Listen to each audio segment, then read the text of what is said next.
How about Megan? Give her a hand. One more hand. Great job.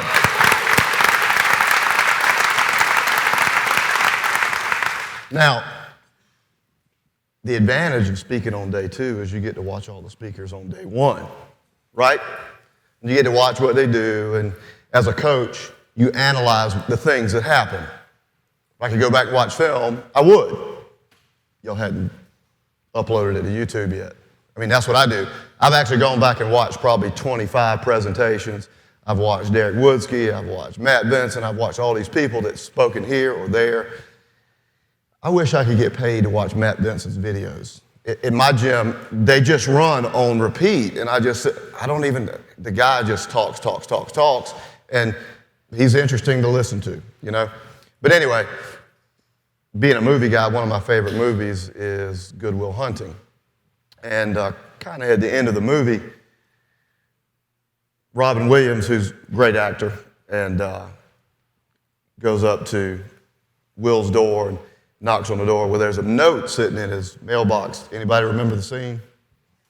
And he grabs the note, he reads the note, and he looks up, and the guy takes off, and he says, tell the guys, I'm sorry, but I got to go see about a girl. So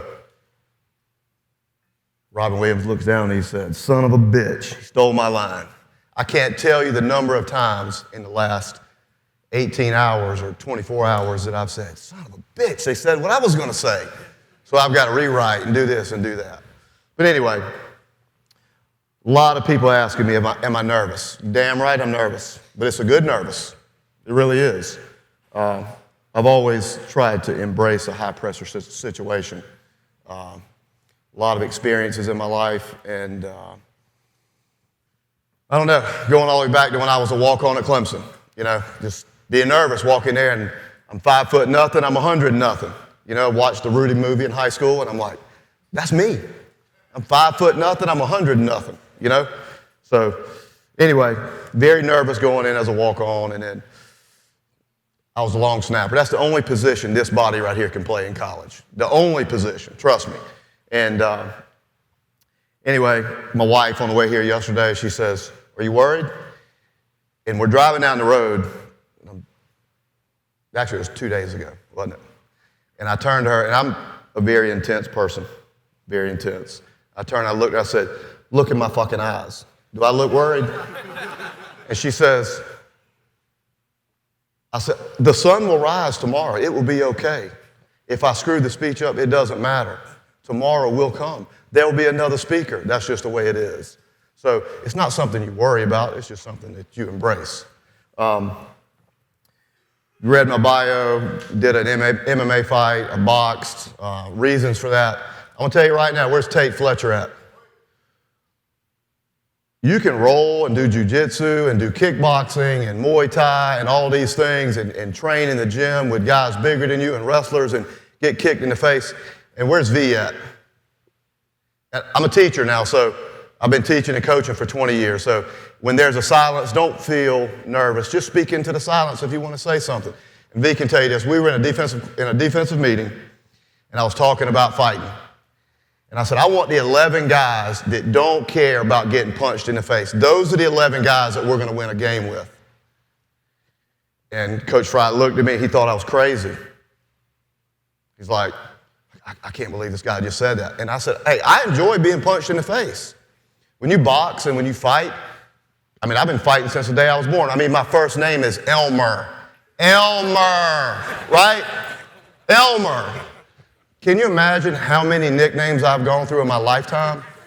Elmy Cakes, Elmer Fudd. I mean, so it does not bother me. You know, I think that kind of got me ready to be a teacher, because I'm going to tell you right now, being a teacher in high school is tough. It really is, especially today. And that's why that's not really why I'm not doing it anymore. This is why I'm not doing it anymore. So give me a second here. 2 different little tidbits I'm going to throw in here right now. And Elena's probably asking me this right now in her head. And I got her name tattooed on my arm. She's asked me this about 50 times in the past 3 months. Daddy, why are you like this? Why are you like this? And I'm just like, I do what I want. I say what I want. And that's just, I'm the happiest like that, you know? So I'm going to answer that question for you today, baby girl. All right? My other daughter, Anna, amazing person, an amazing public speaker. She proves me wrong almost every day. Every day. She's getting ready to graduate. Raise your hand, Anna. 18 years old. Just since the day Susan was 6 weeks pregnant, we knew who she was. I mean, my wife is 6 weeks pregnant, and she's already feeling the flutters, and then the kicks and all that stuff. She's been a ball of fire since the day she was conceived, I guess. Anyway, she's going to Miss South Carolina. Tell you a quick story. She's a dancer. She's not a pageant person, okay? We are not pageant people. We're not pageant people. And I'm going to tell you, this correlates with what Chad has always said. Chad, raise your hand for me. He's my strongman guy at Breaking Bars. He says, the reason why I like strongman and powerlifting and not bodybuilding is because bodybuilding is judged and not measured. It's judged and not measured, right? How many people like to be judged? I got bodybuilders in my gym. I got two of them sitting right there, Train So Hard University, Ernest and Terrence, and they've done some bodybuilding, been pretty successful, all right? If they like being judged, that's great, all right? I don't think I could do it, even though I did do it, and I'll tell you the story in just a little bit. But Anna, let's get back to you. Sitting at the house and I'm watching Friends. You ever feel like you're always, who's always late to the party? I'm late to the party. I didn't even start watching Friends until I got out of college. I never watched the first episode of Sons of Anarchy until the whole damn season the whole series was over with. Because I didn't want to be like everybody else. I'm like, everybody's watching Jax Teller. Who cares about that stuff? And then started watching it, got hooked on it, and then I watched it every night for like 6 months. My family got tired of watching it. They're like, Daddy, can we watch something else? And I'm like, I'm the king of this chair and this TV, and I'm going to watch what I want to watch. All right? So anyway, we're sitting there. This is probably, I don't know, maybe 2 months ago. And Anna comes in and she says, Daddy, I want to be in the Miss Clarendon pageant. Got some people telling me I might could win it. And I'm like, okay. I'm not even listening to you. I'm still watching TV because I'm tired, okay? Bert, where's Bert at? You were right, man. When I started this concept, 18 months ago, Bert said, be prepared. You're not going to sleep for the next 5 years if you're going to be a success. You're not going to sleep. It's not going to happen. And everything that you've told me since then has come true. I'm telling you. I think that beard is something. I mean, Nostradamus, I don't know. Anyway, so I'm sitting there, and Anna says, you know, I could go to Miss South Carolina if I win. And me being a coach and a realist, I don't have sons. You know, my wife always said, God didn't give you sons for a reason because you'd be too hard on them. That's probably right. And that's probably why I've been a football coach for so many years. And a strength coach. And now, I don't even like to call our place a gym. It's really a strength and conditioning. It's kind of like SummerStrong. You don't really know what to call it. You know what I mean? Just a big family of people getting strong and lifting stuff. But anyway, get back to the point. Sorry, that's what teachers do. They get off point sometimes. So I'm sitting there thinking, well then, I tend sometimes to hurt my daughter's feelings by accident because I was not raised by a very nice man. My dad, his nickname is Nasty. My dad's nickname is Nasty. That's what everybody calls him. So a man that goes by Nasty, he can't be nice, right? He cannot be nice. So Anna comes up. I'm in my office at Breaking Bars, and she says, Daddy, I want you to start training me to get ready for Miss South Carolina if I win this Miss Clarendon pageant. And I looked her right dead in her eyes again, and I said, don't get your hopes up, baby. You've never done this before. And she looked at me, and she goes, I'm going to prove you wrong. And then she walked out, and she started crying because she's tough like that. So, lo and behold, a few weeks later, I show up, and she's an incredible dancer, and she's beautiful, and she rises to the occasion. I just hope that's something that I passed on to you, baby. But anyway, the dancing part. You know, I dance in the gym all the time. But I'm a terrible dancer, seriously, but it's funny. So lo and behold, she wins, and I'm feeling like an absolute ass because I'm like, I told my daughter she wasn't going to win this. So then, being the analytical guy that I am, I'm going, holy shit, she's one step away from Miss America. Whoa. It's like when you're a football coach or if you're in the Olympic trials, you're one step away from the Olympics or you're one step away from the state championship. You just all of a sudden show up and you're playing Dillon or you're playing Cardinal Newman if you're in the high school league or if you're in skis or wherever and you're one step away from the biggest game of your life. And it's like, I cannot believe this. So thank you, Anna. But anyway, a few weeks ago I said, Anna, you're a great public speaker. She's the, FCA president. She's this president. She speaks here. She spoke at the national convention. She's on the parliamentary procedure team. She does all these great things. So I'm asking my 18-year-old daughter about this speech, and she says, Daddy, just be you. Be yourself and talk about breaking bars. Because I had visions of grandeur. I was going to come in here and talk about leadership and talk about all these different things. I'm sitting there going, I'm not that smart. You know, I would never come in here and try and insult a Cal Dietz or even Coach Schrock or anybody that is a high-level strength and conditioning person, all right? Bear Bryant once said, I only know one thing. I've never been more than 6 inches away from a football, and except for a barbell, that's what I know. I'm a football guy, okay? So when Dan McKim posts the videos about the strength coach that's also a football coach, it makes me laugh because when I used to be a strength coach in high school before I did all this other stuff, that's how it was. You know, I mean, I would push and push and push. When you're a coach, you try to get the most out of your athletes every play, and as a coach, you always try to cut a little corner or something to get that extra little bit of emotion out of people, and that's kind of the way I was, you know. But anyway, let's move on. I'm going to go ahead and apologize for the language here. Guess what? I've got an excuse for my language. I got an excuse. I actually have a pedigree, all right? My only head football coaching position ever in my life, back in 2009, I got shit canned for language. I'm not kidding you. For language, all right? Went before the South Carolina School Board, state school board, and the state board chairman looks right at me and he said, man, I feel so sorry for you. He said, you got a master's degree, you got a master's degree from Carolina, you got a bachelor's from Clemson, you're a national board certified teacher, you're at the highest level of your profession, and now I've got to do this to you.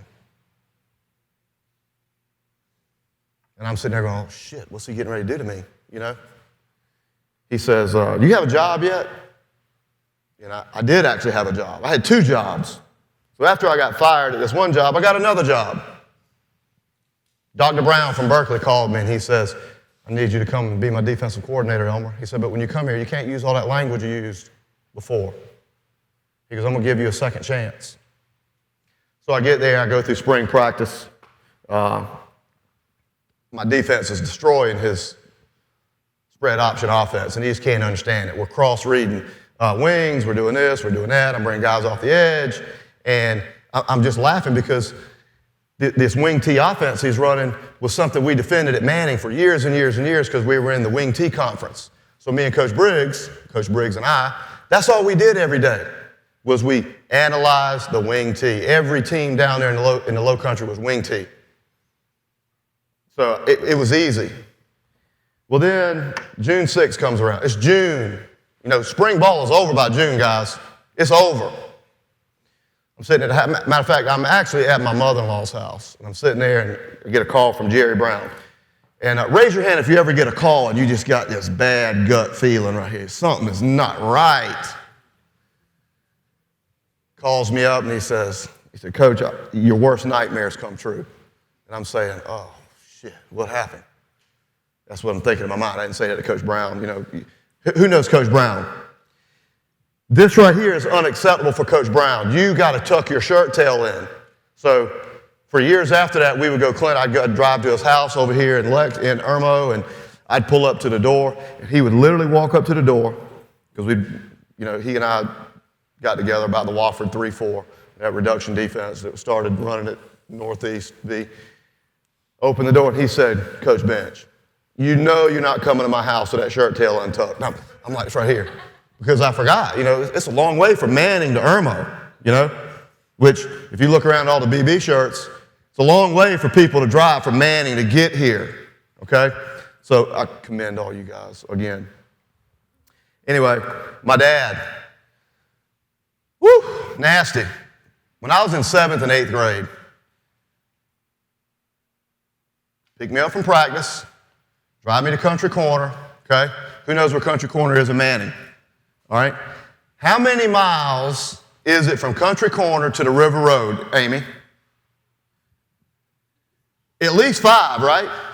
This is every day. I'm in the 7th and 8th grade, and my dad would drop me off and make me run home after practice. So then we would go weigh in. I'm in 7th grade. I'm standing there. Coach Sprott looks at me and he says, Bench, you're only 78 pounds. I couldn't figure out why. Looking back, I know I was 78 pounds. I was running 5 miles home every day after practice. Jesus Christ, But anyway, become a varsity player. Preston Threet, who's the principal at Manning High right now, great guy. I would have never known he would have been a principal back then, okay? Never in my life. When I got to varsity, this guy already had a legend built up. He was the only defensive coordinator that ever won a state championship at Manning, ever. So when you got there, you just kind of standing like this, And my dad, he never accepted anything. If you go to school, you're going to do what the coach says, you're going to do what the teacher says, you're going to do it, and don't come home and give me any complaints at all. You never heard that before, have you, Anna? Huh? What about you, Elena? They come home and try to complain about teachers. My wife is an assistant principal, and I've been a teacher for 20 years, and I looked them right dead in their eyes and I said, don't you ever come home and complain about a teacher, ever, ever, because it's not the teacher's fault, ever. You find a way to make it happen. So anyway, first day of practice, my sophomore year, we go through individual. And back then, guys, I'm old as dirt. I'm Danny Ford old. I'm Kenny Hatfield old. Hell, I'm Rob DeBoer fan old. When I was in high school, I was a Carolina fan. I hated Clemson. Rob DeBoer was my favorite football player. And now we're Facebook friends. Isn't that what the beauty of social media? He'll hit me up every once in a while, and I don't know why, but all that keto stuff he does. So, anyway, we break up, go into individual. Well, then Preston doesn't say a word. I'm answering the question as to why I am the way I am. Good, I got plenty of time. So, can we extend this for about an hour? Because I can go on all day, Bert, all day. So, blows the whistle. We start running. We run 1 lap. We run 2 laps. Well, what Preston Threet didn't know is this old boy right here has been running for years and years and years and years and years. So it's probably 23, 24 of us. Run. So finally, about after the 5th lap, you get to the corner and you start slowing down a little bit, and Coach Threet says, he looks dead at the people. And then he says, the fuck are you stopping for? Let's go. You keep running till I tell you to stop. And I was like, yeah, I'm not going to slow down. So we ran 36 laps that day. 36 laps. How many track coaches are in here? We've done all the measurements. If you run 36 laps around a track, how far is that? Huh? If you run 36 laps around a football field, it's just under that. It's a lot of running in one day. So we get back the next day. Guess how many people are left? Out of 25, 14. He says, now I got my defense. So I understood what he was doing at the time. And it was at that point I was like, you know what? Coaches play mind games with people. But it was that WTF, and I'm telling you, I was raised on profanity. Raised on it. I'm telling you. Get to Clemson, no different. Rich Bisaccia, being a long snapper, I probably snapped. And Derek's talking about the setup, and you talked about the setup as a thrower. If you're a long snapper, basically you got to do the same thing every time. You walk up, you approach the ball, you look to both sides, you look down at the ball, you squat down, you grab it, you look back up, and then you snap it. That's it. You got to do the same thing every time. Every single time.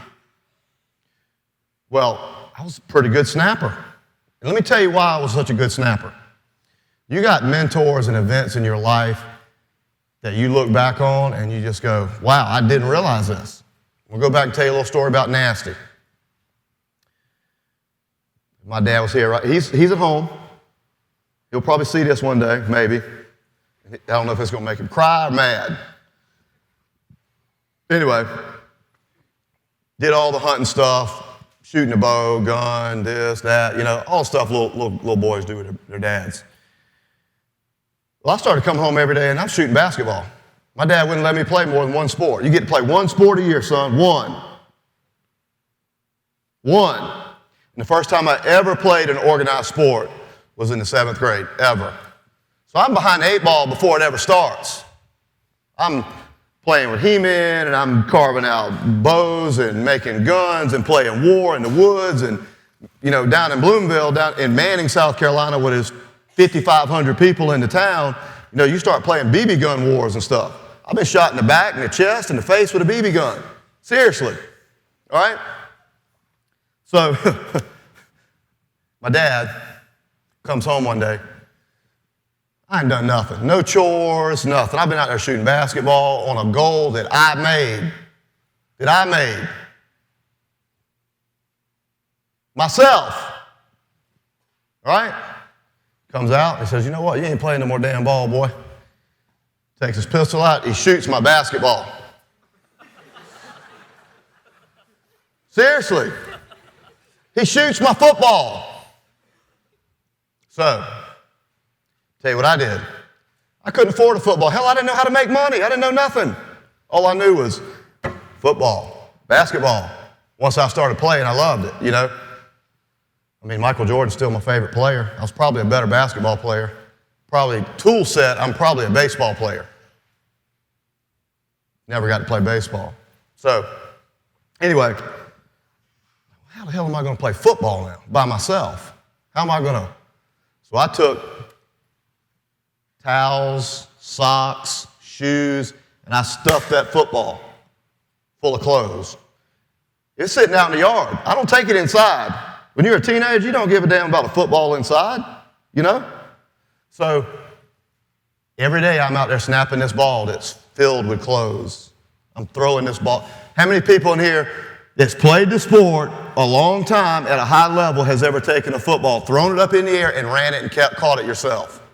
Don't lie. I've done it 1,000,000 times. 1,000,000. My parents were divorced. My sisters lived in Sumter, and I lived by myself with my dad and my stepmother in Bloomville. And I was by myself. So I had to do it alone, especially in the off season because I had nobody to play with. I had to ride the bus home. I'm serious. I had to ride the bus home. And then I started coaching at Manning after I left Clemson. And, excuse my language, Coach Briggs, he's something now. My wife's cousin, love the guy to death. He's one of my best friends. The very first day I'm on the job, he walks up to Quincy Darley, who became a starting defensive end at Arizona State. And if you know anything about Manning, there's a ton of talent in Manning. Ain't that Coach Rock? A lot of talent. Philip Dukes played at USC. I coached Fred Bennett. He played in the league, played for the Bengals. Just lots of talent. He walks up and looks right at Quincy Darley. He said, if you don't wrong shoulder, this is back when we used to wrong shoulder traps and not box them in. He said, if you don't start wrong shouldering that fucking trap, I'm going to send you back to the fucking JV. You understand me? And I was like this. I couldn't believe it. I just couldn't believe we were talking to people like that still. And I realized that was the culture that we were at in Manning. You know what I mean? So, 30 more minutes. I'll get this thing done. Going back to Rich Versace. Man, I'm in my stance, and I'm snapping it, and I snapped it back there, and I think it's Rich, his name was Save. The kicker was Nelson Welch, and it was kind of a high snap. And I'm expecting him just to throw me the ball. Well, Rich, who is now the special teams coordinator for the Raiders with Coach Gruden, next thing I know, I feel a foot, and it kicks me right in the ass in front of everybody. A coach kicked me in my ass. And not only did it kick me in my ass, but that thing kind of went through my legs and hit me. You know what I'm saying? And I'm just pissed, and I'm looking up, and And he looks me right dead in my eyes, and he said, "What the hell are you going to do?" He said, "You're a walk-on. I don't need you. I don't need you. There are other people around here that want your spot right now." And you look back, and there was 3 or 4 snappers back there that wanted my spot. I said, all right. 47 games later, I never had a bad snap, ever in a game. Ever. Ever. I got knocked out against Western Carolina. I think that's probably what's wrong with me now. I got a screw loose still. And I had my ass beat on numerous occasions. Oh, my gosh. But anyway, back to coaching. Started getting really into coaching and loving it, and started working camps before recruiting became the biggest thing. You could just put your name on the list at Carolina or Clemson, and you could go work the camp, and they would pay you $250 to $500 a week to go work the camp. Remember when I used to go work? And Susan's like, "I'm having babies here, and you're coaching all year long. You're doing spring ball, and now you're going to leave me and go for 2 weeks to Lou Holtz's football camp?" Anybody know Lou Holtz? I'm going to tell the truth here now. He's a world champion cusser. World champ. And I'm like, there's nothing that's changed. So, this presentation is presented to you by a certified cusser. I'm going to just tell you that right now. Okay, so if it comes out anymore, you'll know why.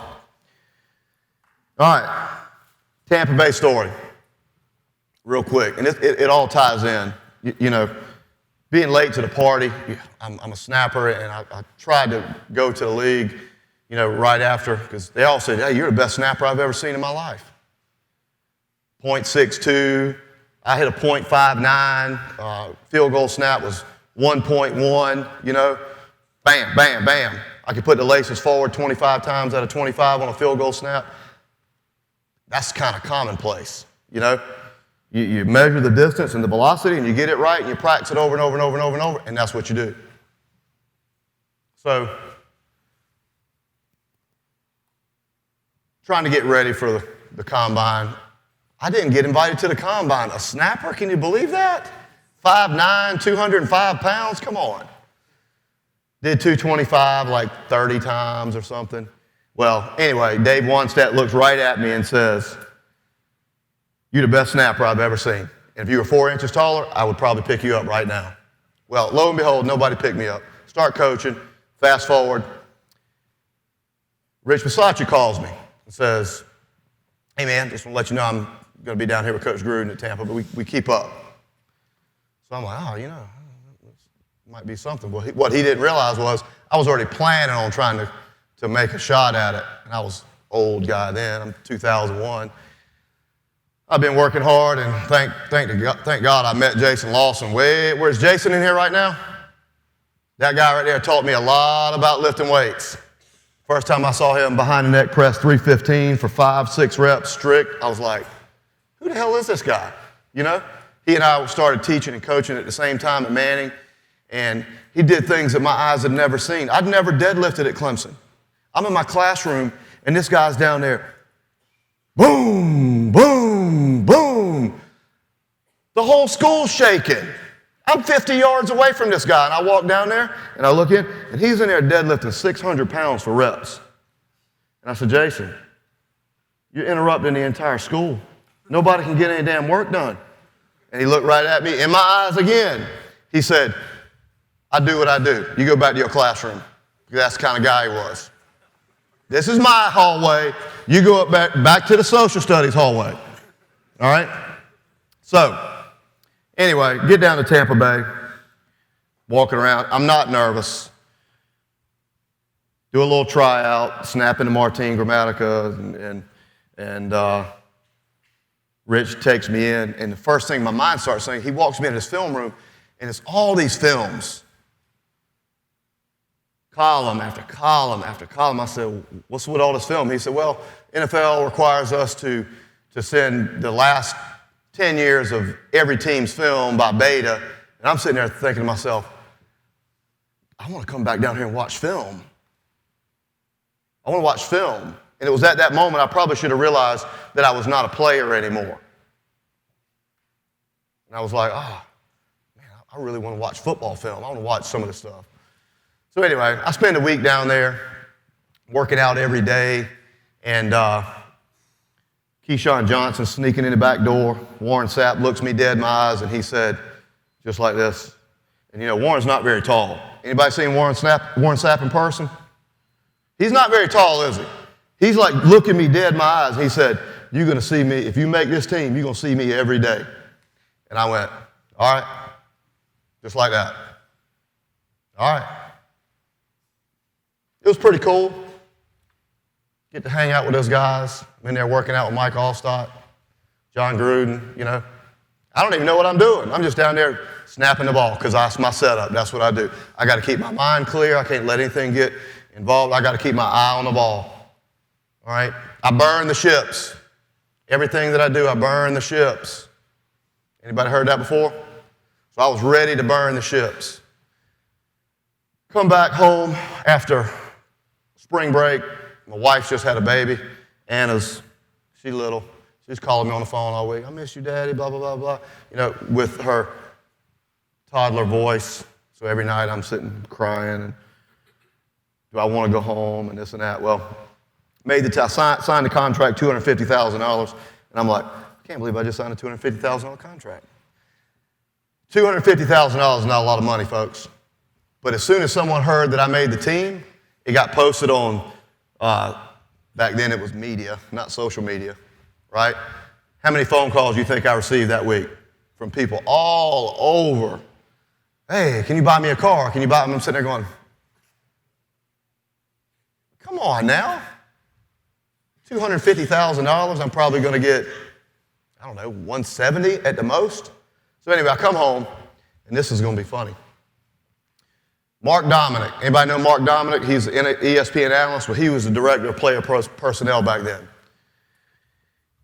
He gets Lloyd Lee to call me, and Lloyd says, hey, Elmer, I got some bad news for you, man. He said, I was just like, I can't believe another bad phone call. He said, we're going to go in another direction.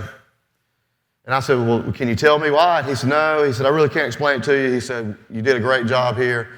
He said, I'm just going to tell you, we're just going to go in another direction. All right? Made the team down there during this pre-draft camp, blah, blah, blah, blah, blah. Broke my heart. All right. Wasn't a football player no more. All right, well, I'm going to go back and coach football. I was happy with it.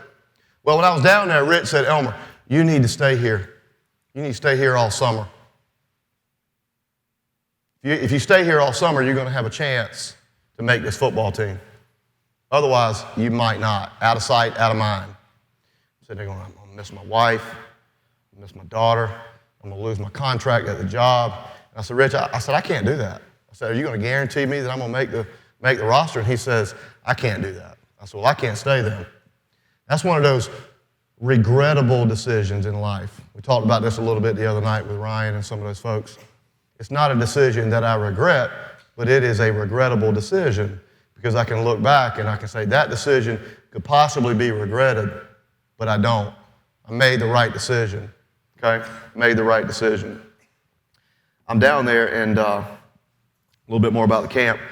We're warming up, and we're doing all these little speed drills and stuff, and I'm sitting there going, I'm 235 pounds or 240 pounds, and I did 225, 32 times, and I'm squatting 600, and I'm deadlifting 575, and because actually I started deadlifting after Jason and I became good friends, and the whole time I was at Clemson, I never power cleaned 300, and this guy gets me power clean 315 in less than a year, you know, so kudos to you, my friend, and I give him a lot of shout-outs on social media a lot whenever I can.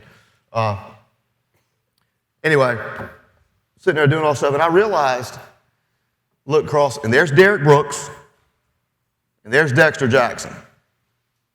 Well, when you're in a fight with somebody during a game, you remember their face. You know what I mean? You remember their face. So my freshman year At Clemson, we go down to play Florida State. We lost 17-0. We punted like 82 times. And I'm just like, God almighty, I should be the MVP of this team. You know? Can we field goal snap once, coach? You know why? Because every time I got up, you couldn't hit the snapper. So you had to get up. Well, as you're running down, my job was to mind the hash mark. Don't let anybody cross the hash. Well, guess what? It was Derek Brooks' job just to beat my ass every damn play. So we look back on film on Sunday, and it's literally 20 guys down there, and Derek Brooks is on top of me, and he's slamming me on the ground. I get up, he hits me again. And the referee's just standing there looking at me, and I'm going, can you help me out here? Jesus Christ. So this Hall of Fame linebacker beats my ass for an entire game. Well, then I grew up a little bit over the next couple years. We played them again down there my junior year. Well, anybody know who Dexter Jackson is? That was his job. Same job as Derek Brooks, except this time I wasn't letting him beat my ass. So he was hitting me and I was hitting him back. He was shoving me and I was shoving back. He got in my face and I was like, and I said it just like, I said, bitch, I'm not scared of you. Turned off and walked off. Well, I'm sitting there realizing, I was like, that's the guy I got in a fight with, you know, a few years later. Well, lo and behold, I get kicked. I didn't make the team. They win the Super Bowl that year, and Dexter Jackson becomes the MVP of the Super Bowl, right? What kind of connection is that, you know? So let's fast forward a little bit. Flip-flop.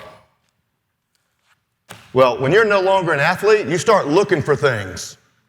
You start looking for things to keep you active, and I'm going to really fast forward this. Started doing CrossFit. I love CrossFit. I loved it. Loved it. My wife says, you're going to keep doing that, and you're going to get hurt. She said, you do realize you're 38 years old, right? And I'm doing burpees and handstand push-ups and all these things. Well, lo and behold, tore my shoulder up, had one surgery, go down to Carolina Orthopedics, get my shoulder repaired. The doctor looks at me and he says, now you're not going to go back and do CrossFit, are you? I said, you don't know me too well, do you, doc? And he says, well, I'll see you in a year. Well, guess what? A year later, we were doing 17.2 or whatever it was, and I think it was power snatches and bar muscle-ups. Well, guess what? This boy right here ain't a very good athlete. I couldn't do a bar muscle-up to save my life. So I'm up there working and trying to get over the top of it. The third one that I did, I get up to the top, pop. Rip my chest off my daggum shoulder, pop my pectoralis major. Get down, I'm like, God, I think I subflexed my shoulder or something. Well, then all of a sudden my boobs started growing.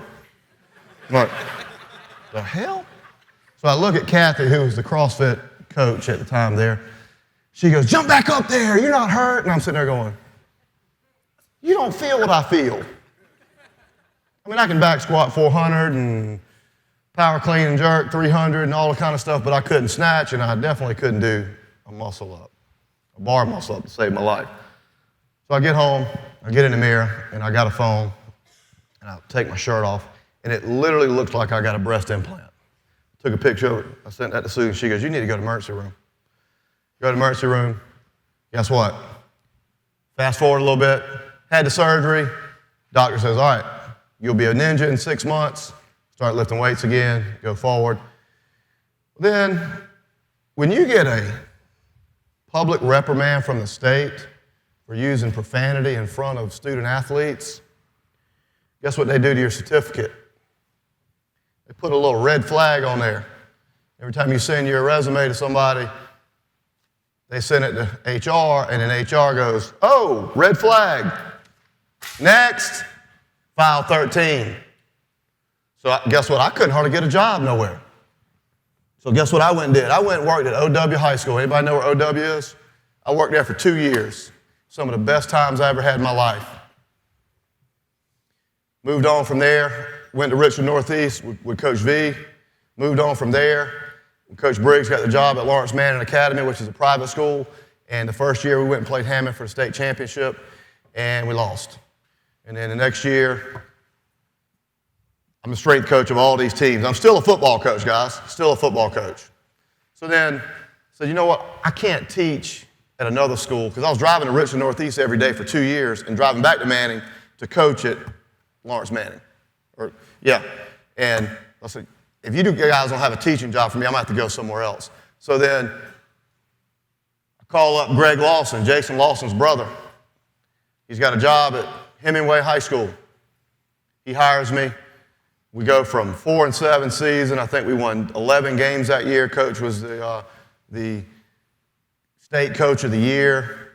And we got the Carolina Panthers grant. And the first thing, I think I want to go to Sorinex and rebuild this weight room. You know?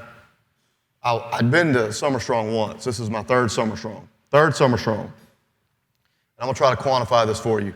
And this is why I'm not even supposed to be here. And Bert's a realist. About a month ago, I was here. He looked me dead in my eyes like this. And he says, you have no business here. You have no business in this industry. None. And I'm kind of looking at him like, what? It hurt, but it was true. I mean, people are doing this for a long time.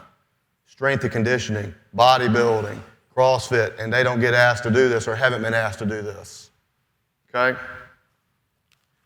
Crazy. Let me make sure I don't get ahead of myself here. Notes, yes. Yep. Here we go, right here. Let's get back to these regrettable decisions. Regrettable decisions. When I was done coaching at Clemson, or done playing at Clemson, I was asked to be a student assistant. I was asked to find my replacement. Can you imagine that? Finding your replacement? Besides, just says, hey, I need you to find the guy that's going to replace you. And I said, okay. So all these guys come in. There's probably 5 or 6 of them. One guy's from Clover. His name was Henry Owen. Another guy from Lakewood High School. His name was Lee Bryce. What? Lee Bryce? Who the hell is Lee Bryce? There's like 5 or 6 guys. So standing there, and this is the beginning of my coaching career. And this is why I am the way I am. Because I've always kept it real because of my dad and Coach Threet and all this. All of a sudden, Lee starts saying to me, I know who you are. You're Elmer Bench. I'm like, okay. I'm nobody. I'm a snapper. I'm not a linebacker. I'm not a running back. I'm not a quarterback. I'm a snapper.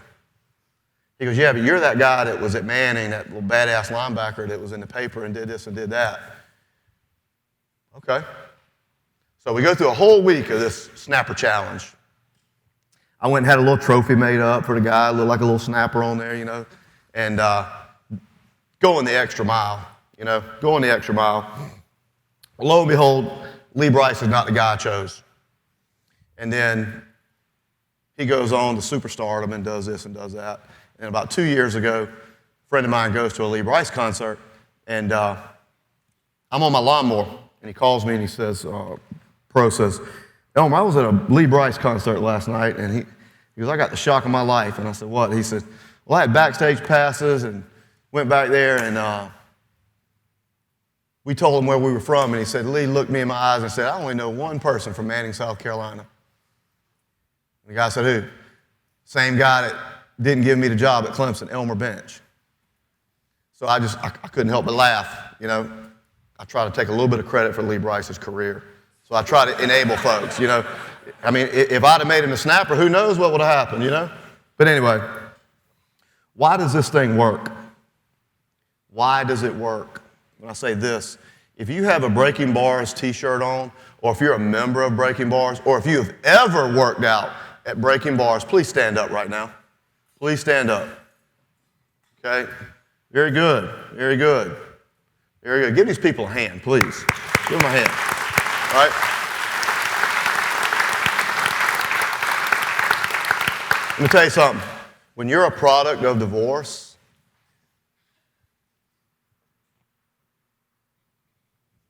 these people are my family. That's what they are. The realization of it was a couple of weeks ago. I'm standing there, and I walk in, do something. I come back, I look around, and I see 2 brothers working out together. I see a dad and his son His son's 10 years old. He's pulling 225. I see a husband and a wife. I see brother and sister. I see cousins. I see just lots of love in the building. And it just really hit me that this is really what it's all about. It's really what it's all about. My mother and I, we talk occasionally, but, a lot of people have big families, Like, but this is my family. These people all take care of me. It's my job to take care of them right back. Mike's my financial advisor. I'm telling you, every time I turn around, I want to come here and I want to buy something. I want to buy something. And as soon as you guys posted the leg press on Instagram, I was like, I got to have that thing. I got to have that thing. Mike comes in. He works out at 5 a.m. in the morning. He said, Elmer, I need your checkbook right now. You cannot buy that leg. We already have a leg press. All right?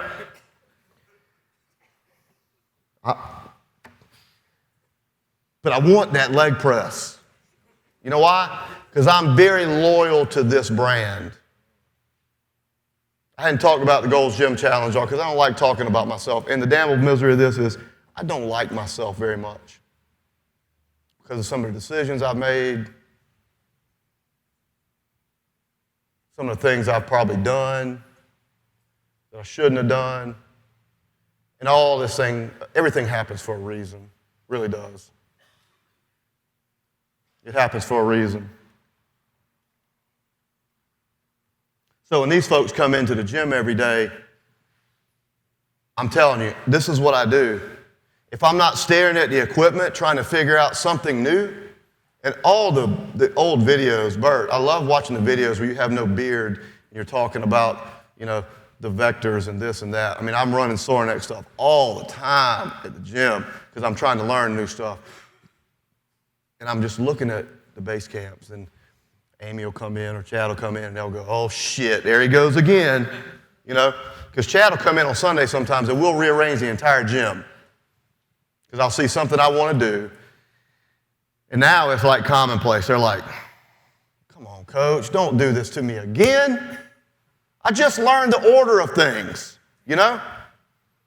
Something else I took from CrossFit. Every day at Breaking Bars, my wife keeps getting mad at me because I never, ever record it. I don't take pictures of it. I just use my mind. What I've learned over the years as a coach, I write a workout on the board every day, and I'm sure it's been done before. But in a place like Manning, where the only gym is Anytime Fitness, anybody been to these global gyms before?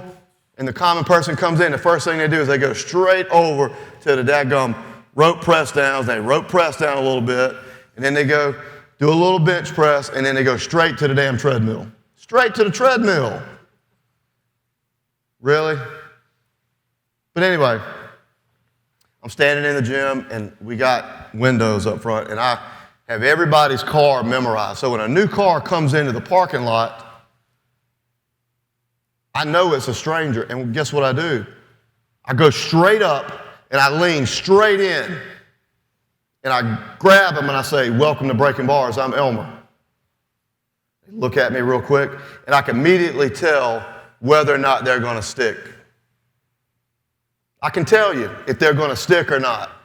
And I started asking the questions, and Susan the other day, she says, you can't ask people questions like this. Yes, I can. I can do what the hell I want to do. I own this building. This is my family. I'll ask, are you sure about this? Are you sure about this? Because guess what? You're going to deadlift, and you're going to squat, and you're going to do all these things. You're going to overhead press. And all the workouts that I build, men and women, they're all built around those four things. And I've heard Matt Vincent say it 1,000 times on his podcast and on his videos. If you stick to the deadlift and the squat and the bench press and the overhead press, you cannot go wrong.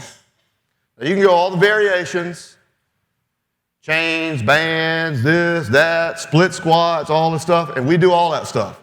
We do it all. But you got to stick to those movements, and then you get results. We get results there. We got 1, 2, 3. I know right now we got 3 females in here that are going to deadlift over 300 pounds a day. I got one that I'm expecting, and that's what I do. I make sure they know what my expectations are. As a coach, you have to have high expectations for people. I mean, you deadlifted 365 right there in December, right here when we brought this crew here, 350, whatever. It's 5 months later, you should be doing 400. Dadgummit, right? I got 2 average Joes that are going to deadlift over 600. I hope he does over 600, or at least 600. We got a 10-year-old that's going to do 230 or 240 today, right? I told Bert a couple months ago, I said, I think the only legacy that I'm going to have in Manning is that before I started this thing, nobody was deadlifting. I was over at Anytime Fitness after I won the Gold's Gym Challenge. And I'll talk about that in 4 minutes too. Wait, can I get the same amount of time that Cal had yesterday? Huh?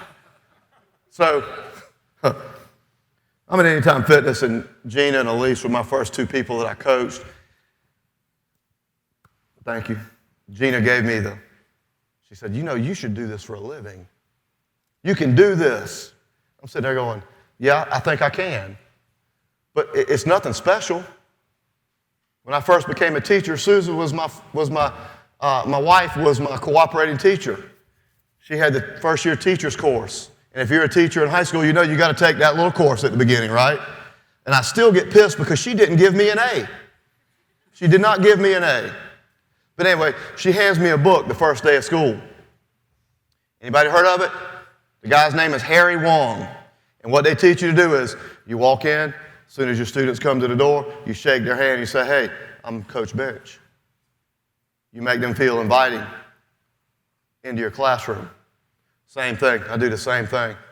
Anyway, I'm over at Anytime Fitness, and I set this stuff up, and I'm clean. I'm trying to get back to ninja status, and I've already won the Gold's Gym Challenge, which was not hard because you don't do a cheat meal for 84 days straight, and the guy told me, he said, you have to lose 50 pounds and have abs.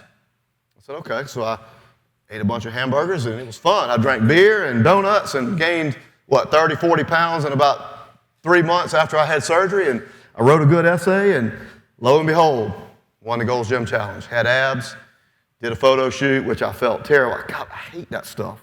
I hate taking pictures of myself. JJ. So anyway, I'm in there doing clean and jerks, and I've always thought the best warm-up for me was I love doing 30 clean and jerks with 135 for time.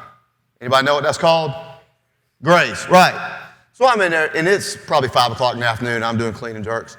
Well, the manager at Anytime Fitness, a man, comes up and she says, you've got to stop doing that. You're making too much noise. Everybody's wondering what the hell's going on back here. I said, I'll tell you what's going on. There's somebody back here lifting weights. That's what's going on. All those people are up there on treadmills and damn recumbent bikes and stuff. That's a true story. That's a true story.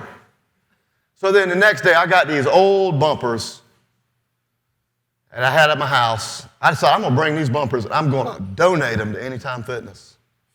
Bring them in, donate them to the gym. We're in there deadlifting. I'm doing power cleans. We do Compound Saturday. We're doing all these different things. The next time I come in the gym, my weights are gone. Where the hell are my bumpers at? Well, there was nobody there, so I look in the office, and they got my damn bumper stepped up in the corner, like this. So I called lady up. I said, where are my bumpers at? She goes, oh, we can't allow outside weights at Anytime Fitness. Okay. Well, the owner at Anytime Fitness called me about that. He called me about letting this guy in the gym. A couple different emails. I mean, it seemed like I got an email every other week for something I was doing.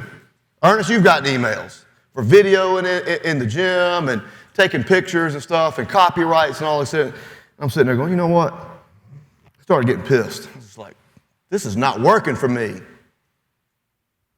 So the owner calls me up, and I'm thinking he's going to try to offer me a job since I just won the Gold's Gym Challenge. I got abs through the roof. I'm walking around looking like I'm the cock of the walk at Manning. You know, I've done a couple of talks at the Rotary Club, and calls me up and he says, Elmer, I noticed on the camera that you let somebody in. Yeah, he left his key at home. He drove his wife's vehicle. Well, I'm going to need you to write that into an email. I said, I'm not writing shit. Bye. Hung up. Just like that. And it was at that moment I said, you know what? If I ever get a chance, I'm going to start my own gym. I'm going to do this on my own, and I'm going to change the culture in this town. So I'm at Hemingway. Lawrence Manning calls me up, and they said, you know what? We want you to come back, and we got a teaching spot for you. I said, okay. So then I'm just sitting around, I'm just thinking, and my wife, she gets mad at me because I will not tell her things for weeks, and then I'll throw something on her at the last minute. I said, Susan, I'm going to cash my retirement in from the state that I've been building for 20 years, and I'm going to start a gym. Now, my wife is super conservative now, super conservative. She don't have a tattoo. I had a tattoo when I was 9 years old. That's the kind of person I grew up on the back of a Harley in the bar with my dad. I was in a bar fight when I was 14 years old with my dad. Not against him, with him. We're in there fighting people. You know what I'm saying? No clue how my wife has put up with me for almost 20 years now. So she looks at me, and she thinks about it for a minute. And she says, Elmer, I have no doubt. I have all the faith in the world in you. Do what you want to do. So guess what I did? I accepted a job at Lawrence Manning. And I burned the ships, baby. Burned the ships. I called Bert up. I was on my lawnmower, and I'm sitting there. You're on a lawnmower, you think about a lot of stuff. You know what I'm talking about? You think about a lot of stuff. So I send Bert a text, and I said, would you be interested in giving me an opportunity to let you come and help me build a weight room at Manning? And he said, sure. He calls me up. I come here.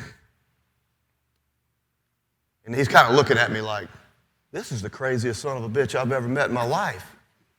And of course, I don't even think he knew until about 2 months ago that I cashed my retirement after 20 years and pushed all my chips to the table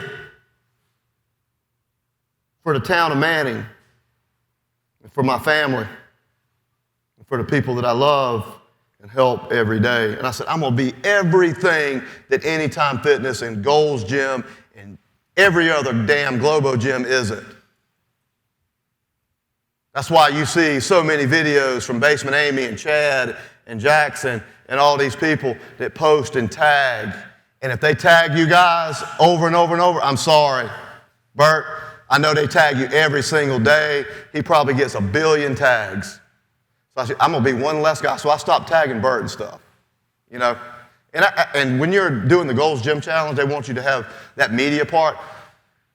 So you had to go through and video your back squats and this and that, and God, I hated it. I was like, what is my end game here? I'm doing back squats and I'm videoing. Nobody cares if I can do 315 for 12 reps. Nobody cares. Nobody cares. But it was something I did because I had to. So I let people do that, and I know what social media is all about. It's about accountability. It's about building your business. And I never really started getting any success with social media until I started promoting other people. And that's why I promote Sorinex all the time. Those jammer arms, I'm perplexed even today. It's like every time they make something else, I'm like, are they doing this shit on purpose to make me buy more stuff? And then I smile because I want it, you know. But it's like, geez. Let's be something different. That's why I let children come in, and they sign waivers. Come here, little. Look at this guy. This little guy right here deadlifts to what? 225. 225. Jeez.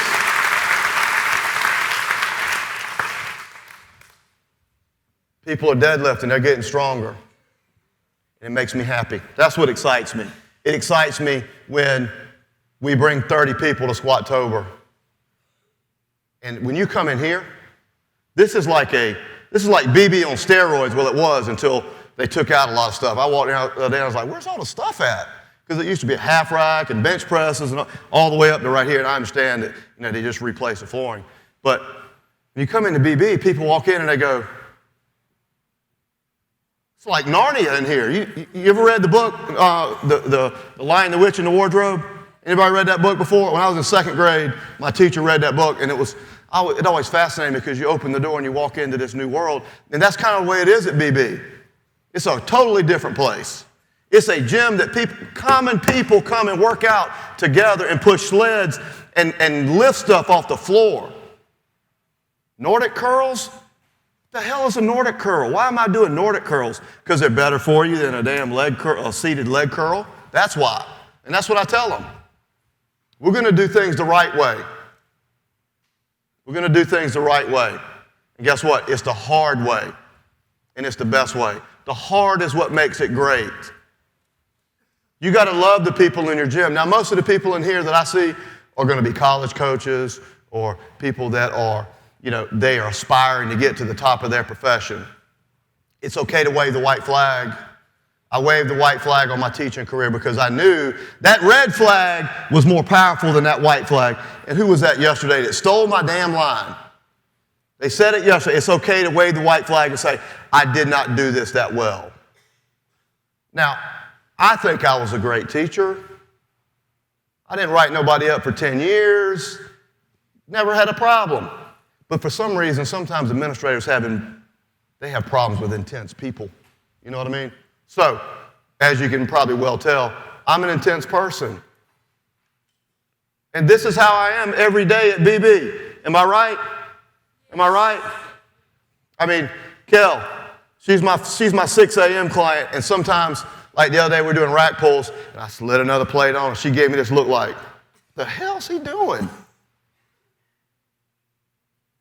Because I always push it to the next level. Always to the next level. I'm that guy. I'm that guy that's going to ask that question. I'm that guy that's going to pick up the phone and say, Wade, why have you not been to the gym in 5 days?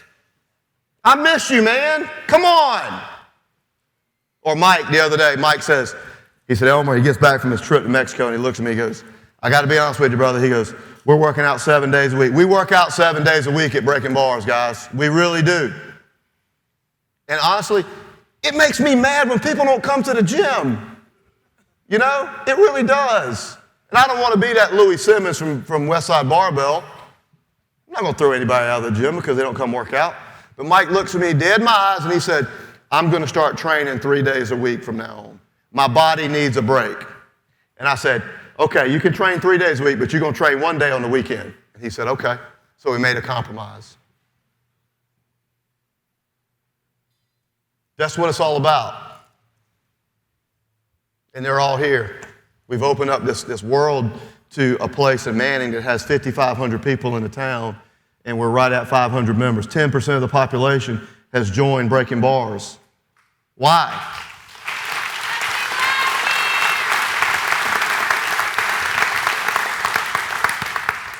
It is about them. They are the ones that they've given me a new life.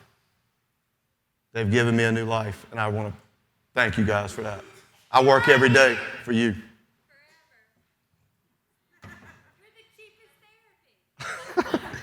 I don't want to be therapy because I'm not that good of a therapist. But anyway, Bert, thank you. And I got one more story to tell about Bert. I'm going to tell the story. I'm going to do it. I've known Bert for a quarter of a century. Real quick. Tommy West called me on Christmas Eve after my freshman year at Clemson and says, Elmer, he's got that southern draw, Elmer, just want to let you know, you ain't got to pay for college no more. And I just kind of sat there like, I'm a scholarship athlete. I'm a scholarship athlete. Wow. So I was at Clemson on full ride because I could throw a football through my legs because my dad shot my ball with a gun and I filled it up with clothes. So the first day I get to Clemson, no money. I don't even have luggage. I worked at Burger King, and all my clothes were in a damn fry box that I got from Burger King.